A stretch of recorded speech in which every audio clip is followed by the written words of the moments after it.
Huwag nating gawing masama ang nilikha ng Diyos na mabuti. Huwag nating gawing karnal ang nilikha ng Diyos na banal. Sapagkat tayo mismo ang masisira.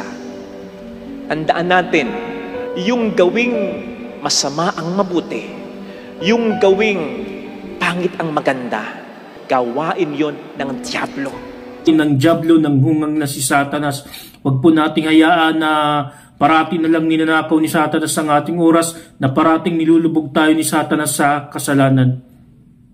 Mga kawakap, huwag po nating hayaan na madungisan ni Satanas ang ating pagkatao, ang ating katawan na templo ng banal na Espiritu Santo. Wala namang nilikha ang Diyos na pangit at masama. Lahat ng nilikha ng Diyos, mabuti at maganda. Anong ginagawa ng demonyo? Lahat ng nilikha ng Diyos ay mabuti at maganda. Kaya wag po nating hayaan na ma-impluwensyahan po tayo ng masasamang tao. Wag po nating hayaan na patuloy tayong magpagamit sa kadimonyohan ng hunghang na demonyong si Satanas. Anong demonyo? Yung maganda, pinapapangit niya. Pa yan sa mga ginagawa ni Satanas na yung maganda, pinapangit niya. Kaya tignan nyo po, Katoliko tayong bansa, tayo yung may malaking populasyon sa Asia. Pero pang ilan tayo sa mga parapanood ng bold? Pangalawa sa Amerika. Anong nangyari sa mga kabataang Pilipino?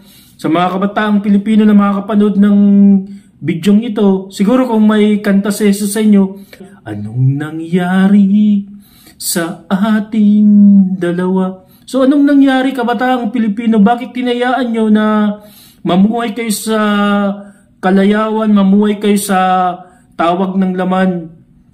Nakakalungkot isipin na yung Pilipinas, katolikong bansa, pero para panood ng bold. Yung mabuti, pinasasama niya. Yun yung pagkakasala. Napaganda po ng sinasabi po ni Father Fidel na binabaon po tayo ng demonyo sa pagkakasala. Huwag po nating hayaan na ibaon po tayo ng demonyo sa pagkakasala.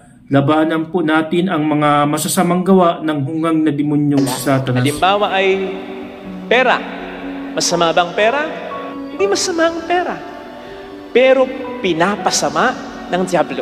Social media, masama? Hindi. Nakatutulong ito. Sigurado ko niloob din ng Diyos ito.